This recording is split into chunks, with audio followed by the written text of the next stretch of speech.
Good morning, friends. Today we are going to take next topic in first chapter. In previous lecture, we seen that distance and displacement and motion. These two concepts we seen. Now in this lecture, we are going to study speed and velocity. This chapter is related to physics. So now we can see that speed and velocity. तर आपण speed आणि velocity हा बघणार आहे, चाल आणि वेग. तर इथे एक प्रश्न विचारला आहे, कॅन यू रिकॉल. तुम्ही आता उत्तर सांगा काय. What are vectors and scalars. Vectors आणि स्केलर्स म्हणजे काय सांगितलं आहे. अदिश राशी आणि सदिश राशी म्हणजे काय. तर आपण मागच्या वर्गामध्ये आपण बघितलं वेक्टर्स म्हणजे काय आणि स्केलर्स म्हणजे काय. तर काय त्याला परिमाण आणि डायरेक्शन हे जे दोन जर असेल तर त्याला आपण काय म्हणतो सदिश, आणि ज्याला नसेल त्याला काय म्हणतो आपण अदिश राशी. अदिश या दिशा शब्द यामध्ये बघा, डायरेक्शन म्हणजे परिमाण जे त्याला काय दिशा जर असेल तर त्याला सदिश आणि नसेल तर त्याला अदिश. वेक्टर्स अँड स्केलर्स राशी. नंतर दुसरं, which of the quantities distance, speed, velocity, time and displacement are scalar and which are vectors. आता यामध्ये तुम्हाला दोन्हीचं क्लासिफिकेशन करायचं आहे. Which are the vectors and which are the scalars. हे आपल्या वर्गपाठाच्या वहीमध्ये याचं उत्तर लिहून काढायचं आहे. स्पीड, व्हेलॉसिटी, डिस्टन्स, टाइम आणि डिस्प्लेसमेंट. तर यामध्ये कोणते स्केलर्स आणि कोणते वेक्टर्स राशी. आता आपल्या टॉपिककडे येऊ आपण. Speed.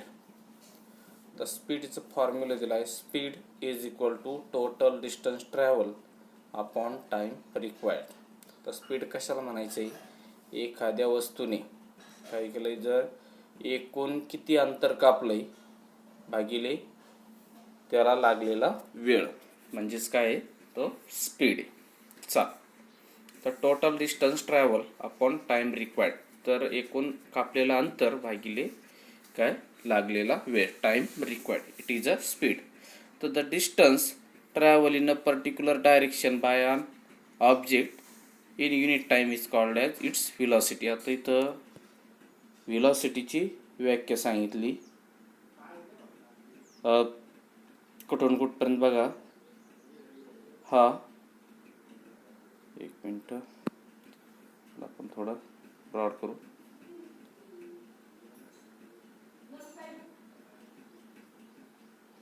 The distance travel in a particular direction by an object in unit time is called as velocity.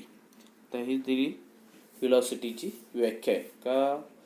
The distance travel in particular direction. आता डिस्टन्स ट्रॅव्हल होतोय, एक विशिष्ट अंतर कापले जाते, पण कुठं ॲट अ पर्टिक्युलर डायरेक्शन, विशिष्ट अशा दिशेला. कोण बाय अन ऑब्जेक्ट, एखाद्या वस्तूने, इन युनिट टाइम आणि विशिष्ट अशा वेळेत. याला काय म्हणायचं आहे. It is called as the velocity. याला काय म्हणतो आपण वेग.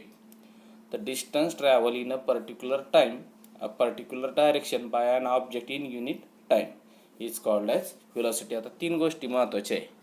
एक डिस्टन्स, नंतर पर्टिक्युलर डायरेक्शन आणि इन युनिट टाइम. या तीन गोष्टी. एखाद्या वस्तूने काय a distance travel in a particular direction by an object.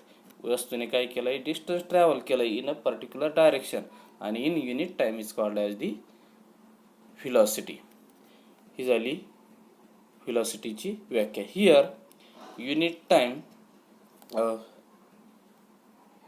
ती व्याख्या आहे ती तुम्ही लिहून घ्यायची त्या व्हेलॉसिटीची.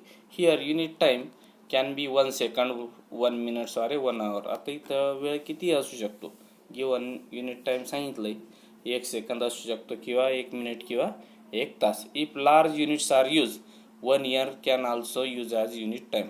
बघा, जर मोठं युनिट आता कितीपर्यंत वापरलं जाऊ शकतं, 1 वर्ष पण आपण इथं वापरू शकतो. तर displacement that occurs in unit time is called as velocity. अजून एक दुसरी एक व्याख्या दिली, कोणती आहे तर ही. आता दोन व्हेलॉसिटीच्या व्याख्या दिल्या तिथं, तुम्हाला पाहिजे ती तुम्ही घेऊ शकता, जी सोपी वाटेल ती. ही पहिली आणि ही दुसरी. इथं एक ही पहिली व्याख्या दिली व्हेलॉसिटीची आणि इथं दिलेली ती दुसरी व्याख्या. तर displacement that occurs in unit time म्हणजे विस्थापन होतंय की दिलेल्या वेळेमध्ये, यालाच काय म्हणायचं, it is called as the velocity. आता व्हेलॉसिटी, आता इथं या दुसरी जी व्याख्या आहे, डेफिनेशन आहे, त्यावरून त्याची फॉर्म्युला तयार केला आहे. आता काय व्याख्या होती, the displacement that occurs in unit time.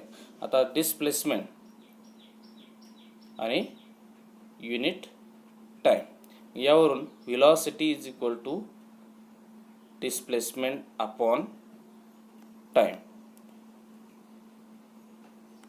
हा इथं फॉर्म्युला झाला. आता आपण काय बघितलं यामध्ये, अगोदर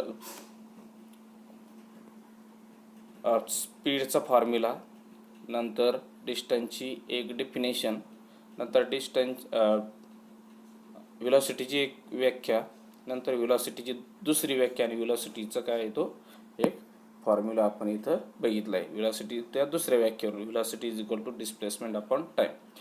आता ऑलवेज रिमेंबर, आता एक जनरल विसरू नका काय सांगितलं पहिलं, the units of speed and velocity are the same.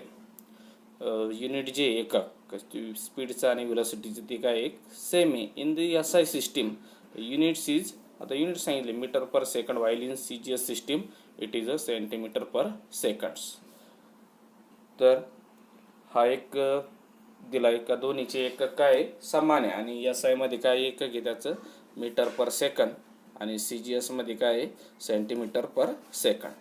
नंतर दुसरं, speed is related to distance while velocity is related to the displacement. आता स्पीड कशाच्या रिलेटेड आहे, डिस्टन्स, व्हाईल व्हेलॉसिटी हा कशाच्या रिलेटेड आहे, तो it is related to displacement. म्हणजे स्पीड रिलेटेड टू डिस्टन्स आणि velocity is related to displacement.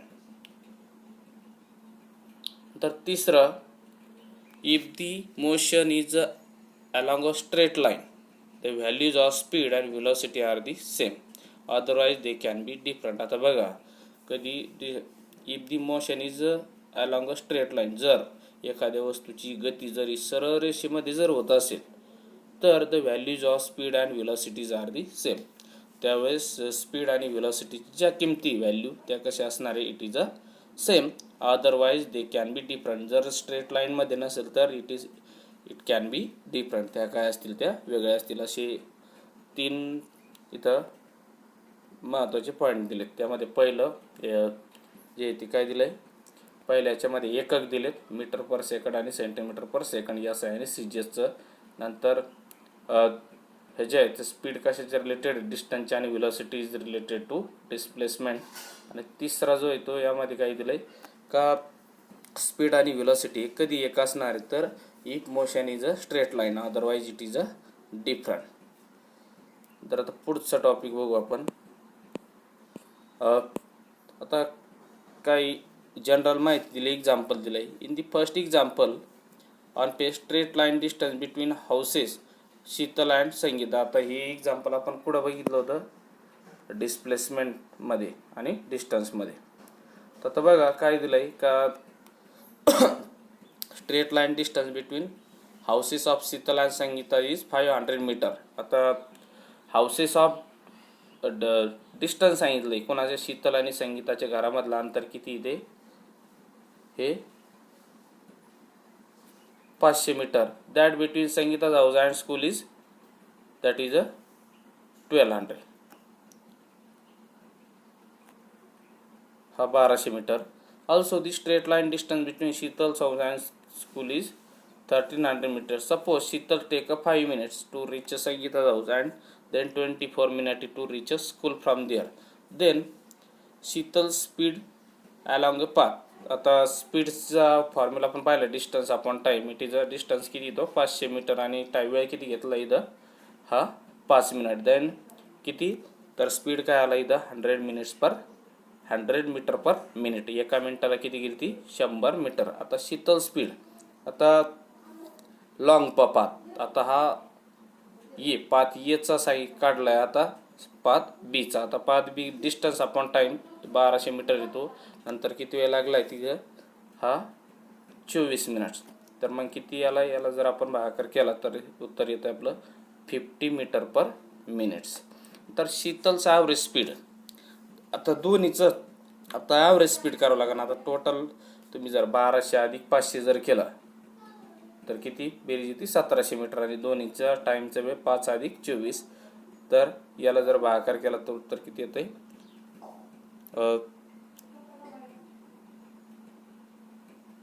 586 metre per minutes. 29 point राहिला वाटतं, इथं बघून घ्या काय ते. Sheetal's velocity is equal to displacement upon time and 1300 metre. आता हे दुसरं शीतल्स, आता ही व्हेलॉसिटी झाली. आता अगोदर काय काढलं होतं आपण, हा स्पीड. आता व्हेलॉसिटीची व्याख्या काय आपण बघितली दुसरी, डिस्प्लेसमेंट अपॉन टाइम. आता डिस्प्लेसमेंट म्हणजे माहिती आहे आपल्याला शॉर्टेज डिस्टन्स, ते किती होतं 1300 मीटर, आणि लागलेलं वेळ किती 29 मिनिट, आणि ती आलाय Sheetal's velocity it is 44.83 metre per minutes. अशा पद्धतीने त्यावरची आपण काय दोन्हीचा डिफरन्स काढला आहे, काय स्पीड आणि व्हेलॉसिटी या दोन्हीची आपण घेतली. आता पुढं effects of speed and direction on velocity. आता speed, effect of speed and direction on velocity. आता स्पीडचा आणि डायरेक्शनचा व्हेलॉसिटीवर काय परिणाम होतो आता आपल्याला ते बघायचं. आता किती तर 3 पॉईंट सांगितले बघा. Sachin is travelling on motor bike, explain what will happen if following event during a Sachin's ride. तर बघा सचिन काय करतोय, आता एक मोटर बाईक चालवतोय आणि त्याने काय केलं, काही फॉलोइंग इव्हेंट्स केल्या, आणि काय होईल त्याचं. तर पहिलं, what will be effect on velocity of the motorcycle if speed increases or decreases but is direction remains unchanged. तर पहिली कंडिशन काय सांगितली का what will be the effect, काय परिणाम होईल कधी, on the velocity of motorcycle, मोटरसायकलचा जो velocity if it is speed increases or decreases, speed वाढवला किंवा कमी केला, but its direction remains unchange, त्याची डायरेक्शन आहे तीच ठेवली आपण, डायरेक्शन चेंज केली नाही, फक्त काय चेंज करतोय आपण, त्याचा स्पीड हा काय करतोय, एक तर वाढवतोय किंवा कमी करतोय, काय परिणाम होईल. तर दुसरं, इन केस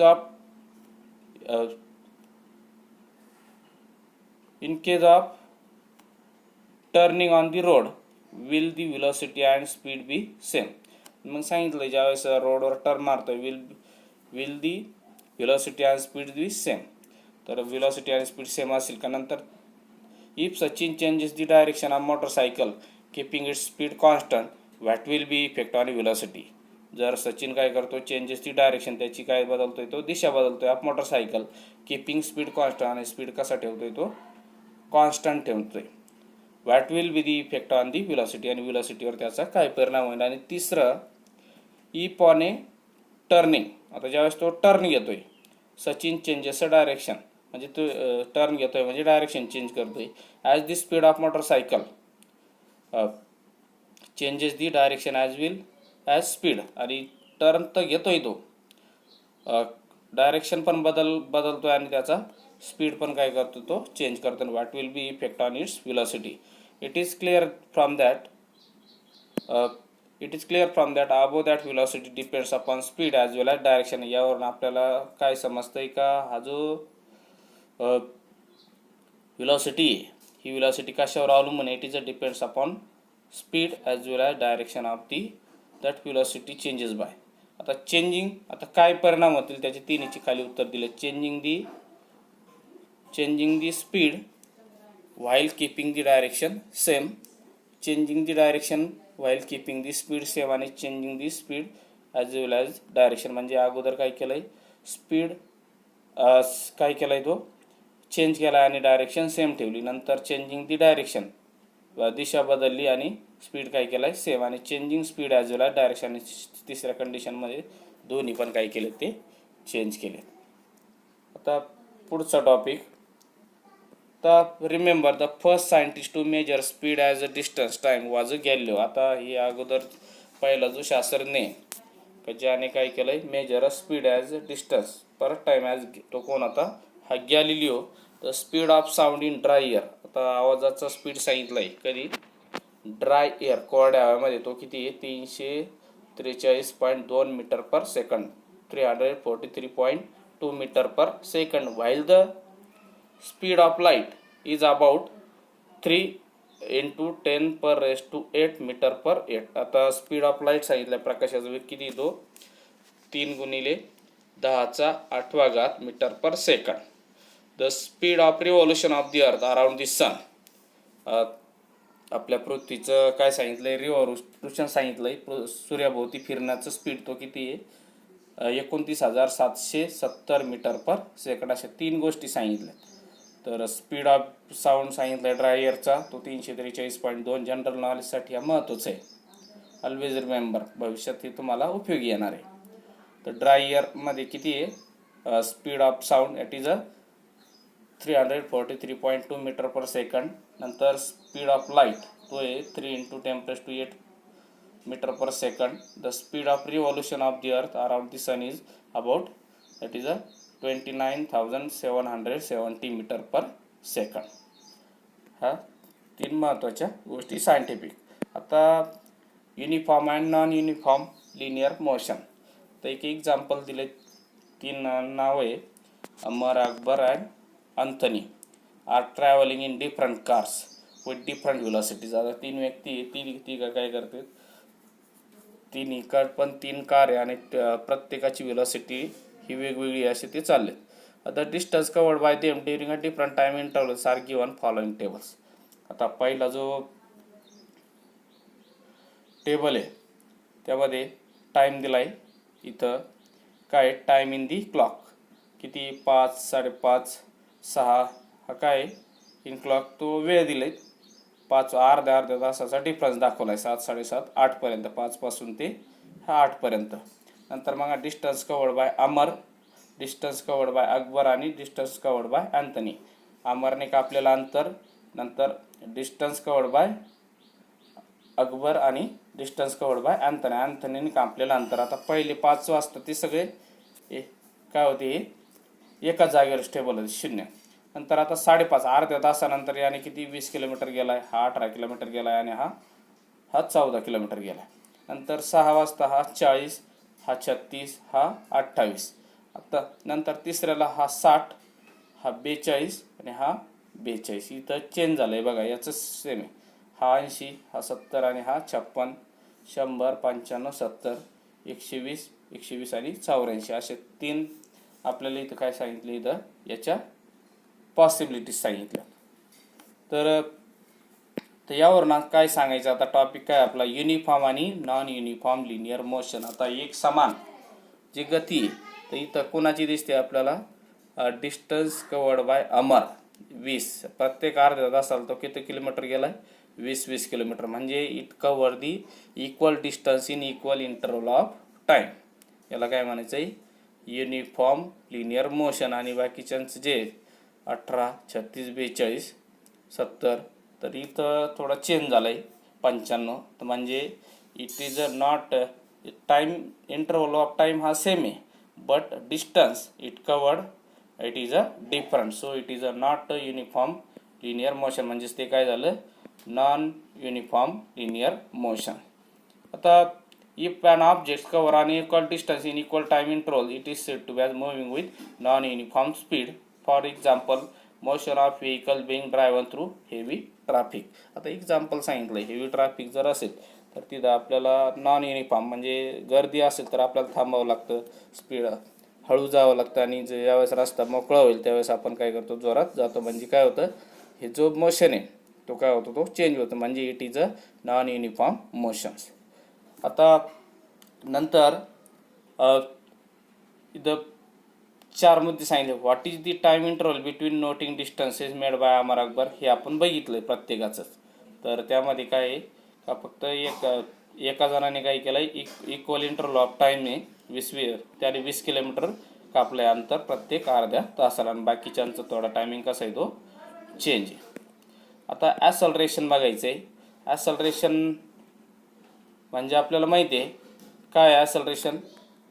तर याची व्याख्या आहे the rate of change of velocity. लक्षात राहू द्या, the rate of change of velocity is called as the acceleration. Acceleration म्हणजे मराठीत काय म्हणतो आपण त्याला, त्वरण म्हणत असतो. आता त्वरण जो आहे the rate of change of velocity, तर वेग बदलण्याचं जे दर आहे त्याला काय म्हणतो आपण, it is non as the acceleration. तर ॲसलरेशनवरून आता बरंचसं आहे, तर change in velocity upon time. तर इथं एक व्याख्या दाखवली. तर व्याख्या कशी घ्यायची, तर the rate of change of velocity is called as the acceleration. ही व्याख्या आहे. वेग बदलण्याचा दर यालाच काय म्हणतो आपण, त्वरण. आता यावरून त्याचा फॉर्म्युला होईल. काय बदलतोय तो, change in velocity. Change in velocity upon कसे, in given time, it is a time, it is called as the velocity. आता त्याची व्याख्या झाली. हा वहीमध्ये आपल्याला लिहून घ्यायचं, नोट करून घ्यायची वर्गपटाच्या वहीत. The rate of change of velocity is called as acceleration, आणि त्याच्यावरून formula acceleration is equal to change in velocity upon time. तर हे झालं त्याचा फॉर्म्युला आणि व्याख्या. आता त्याचं पुढे एकक दिलेलं असेल. If initial velocity is you and it's final velocity T is changes in final velocity V. आता इथं चेंज व्हेलॉसिटी होते म्हणजे काय, यू कडून व्ही पर्यंत. व्ही पास अगोदरची व्हेलॉसिटी जी त्याची ती यू होती, आणि नंतरची शेवटची जी ती व्ही आहे. म्हणजे final velocity minus initial velocity upon time, म्हणजेच ए इज इक्वल टू, आता ए ॲसलरेशनला काय डेनोट केलं आहे, ए. आणि व्ही जी ती काय आहे, फायनल व्हेलॉसिटी, आणि यू जी ती इनिशियल व्हेलॉसिटी. इनिशियल म्हणजे सुरुवातीचा वेग, व्ही फायनल म्हणजे व्ही म्हणजे फायनल वेग. तर आता एक मिनटं, तर आपण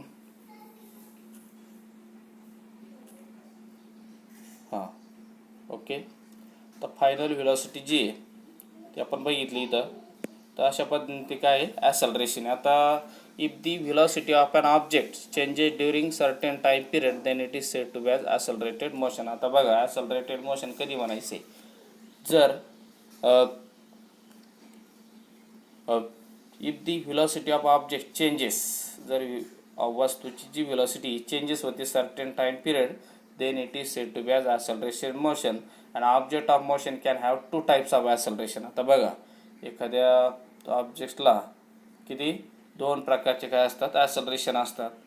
तर if velocity changes by equal amounts in equal in time intervals, the object is said to be as uniform acceleration. आता याचे पण प्रकार आहे ॲसलरेशनचे.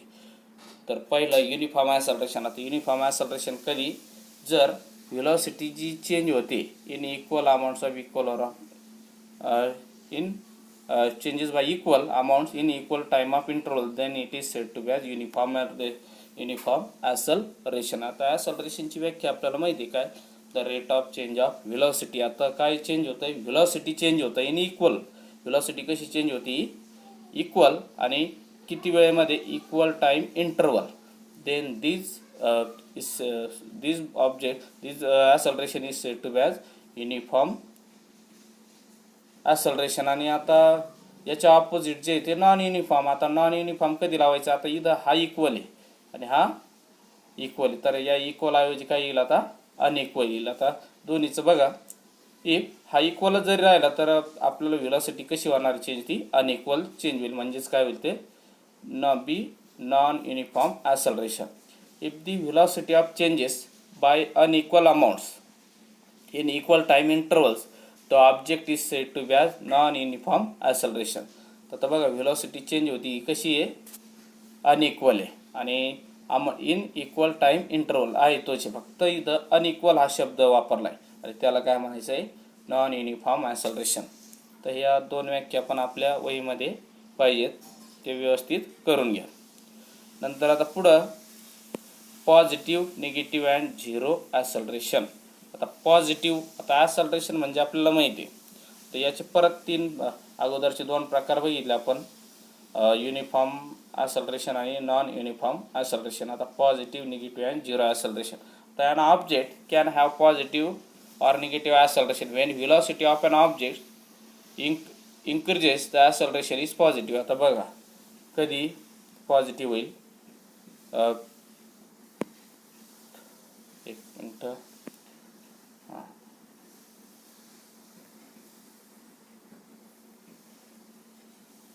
बघा आता इथं हा पॉझिटिव्ह सांगितलंय. कधी Wien velocity of an object increases the acceleration is positive. जर वस्तूचा जर वेग जर वाढत असेल तर त्यावेळेस कोणतं ॲक्सलरेशन होईल, it is a positive. Increases शब्द लक्षात ठेवा, velocity increases. In the case of acceleration is direction of velocity. In the case of acceleration is in the direction of velocity. When velocity of object decreases with time, it is as negative acceleration. आता बघा इथं हा decreases with time आहे. आता या अगोदर काय होतं, इथं increases, then it is positive. Velocity काय होते, वाढते त्यावेळेस पॉझिटिव्ह. आता व्हेलॉसिटी काय होते, इथं डिक्रीजेस विथ टाइम, कमी होते with time. It has a negative acceleration. यालाच काय म्हणायचे, निगेटिव्ह ॲक्सलरेशन. व्हेलॉसिटी काय होते, कमी होते. आता बघा negative acceleration is also called as deceleration. Negative ॲक्सलरेशनलाच काय म्हणायचं अजून, डिसलरेशन. निगेटिव्हला डी शब्द वापरला इथं, डिसलरेशन.